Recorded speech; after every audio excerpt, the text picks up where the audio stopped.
Hello guys, welcome back to my YouTube channel Shampa কিচেনের তরফ থেকে তোমাদেরকে অনেক অনেক স্বাগত। তো আজকের রেসিপিটা হচ্ছে তিল পেটি। তো কীভাবে বানাবো তো চলো দেখাই। তো এই রেসিপিটার জন্য কি কি লাগবে: হলুদ গুঁড়ো, জিরের গুঁড়ো, ধনের গুঁড়ো, কাশ্মীরি লঙ্কার গুঁড়ো, আর ফোড়ন লাগবে আমার কালো জিরে। তো এখানে আমি পেস্ট করে নেব কাঁচা লঙ্কা, পেঁয়াজ আর রসুনটা আমার দেখা যাচ্ছে না। তো এখানে নিয়েছি তিল। তো এখানে লাগবে আমার লেবু পাতা, নিয়েছি লবণ, আর মাছটা কেটে ধুয়ে রেখেছি। এটা হলো কাতল মাছের পেটি। মাছটা তো আমি ভেজে নেব। তো প্রথমে দিয়ে দেব লবণ,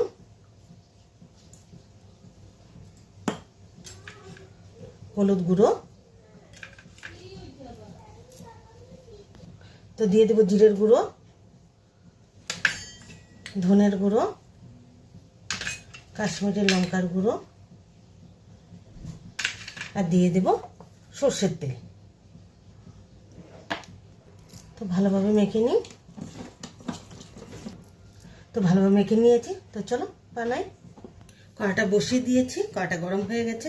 তো দিয়ে দিব অল্প পরিমাণে সর্ষের তেল। তো তেলটা গরম হয়ে গেছে। এই তেলের মধ্যে কাঁচা লঙ্কা, রসুন, পেঁয়াজ দিয়ে দিই। তো এর মধ্যে দিয়ে দিব তিলটা আমি ভেজে নেব।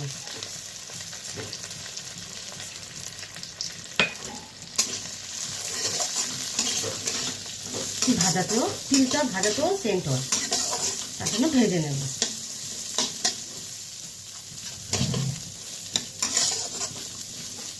ঘরে অবশ্যই ট্রাই করবেন।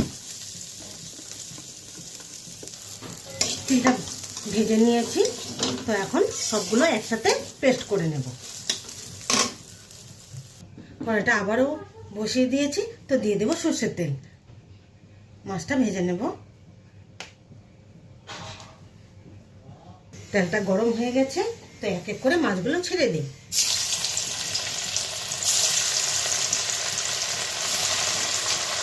তো মাছগুলো উল্টিয়ে দিই।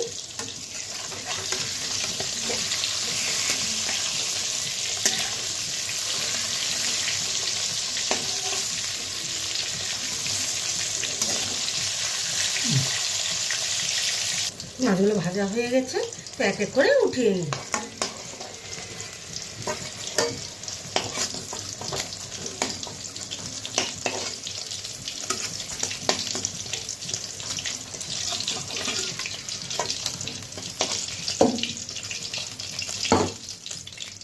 এই একই তেলে দিয়ে দেবো কালো জিরে।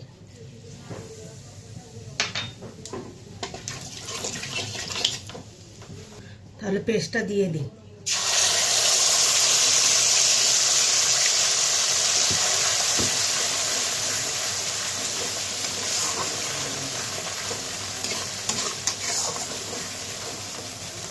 তো এর মধ্যে দিয়ে দেবো হলুদ গুঁড়ো,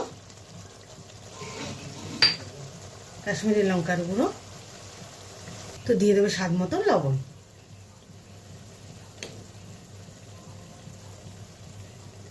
তো ভালোভাবে নেড়ে চেড়ে দেবো।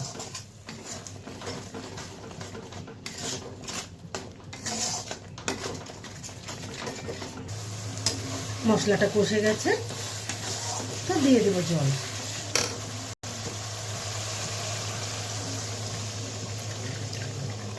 তো এক এক করে মাছগুলো ছেড়ে দিই।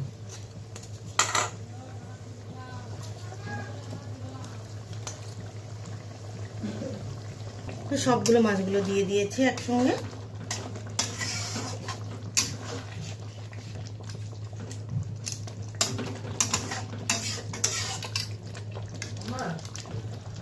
তো দিয়ে দিব কয়েকটা চেরা কাঁচা লঙ্কা।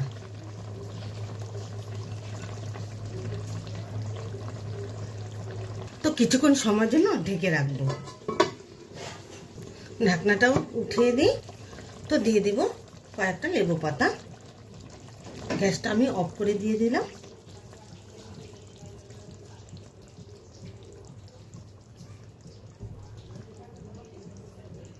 তো ঢেকে রাখবো।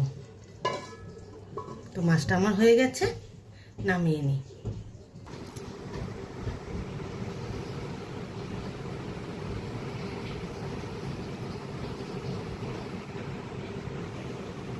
এই রেসিপিটা কেমন লেগেছে অবশ্যই কিন্তু কমেন্টে জানাবে, আর লাইক শেয়ার এন্ড সাবস্ক্রাইব করতে একদম ভুলবে না। বাই।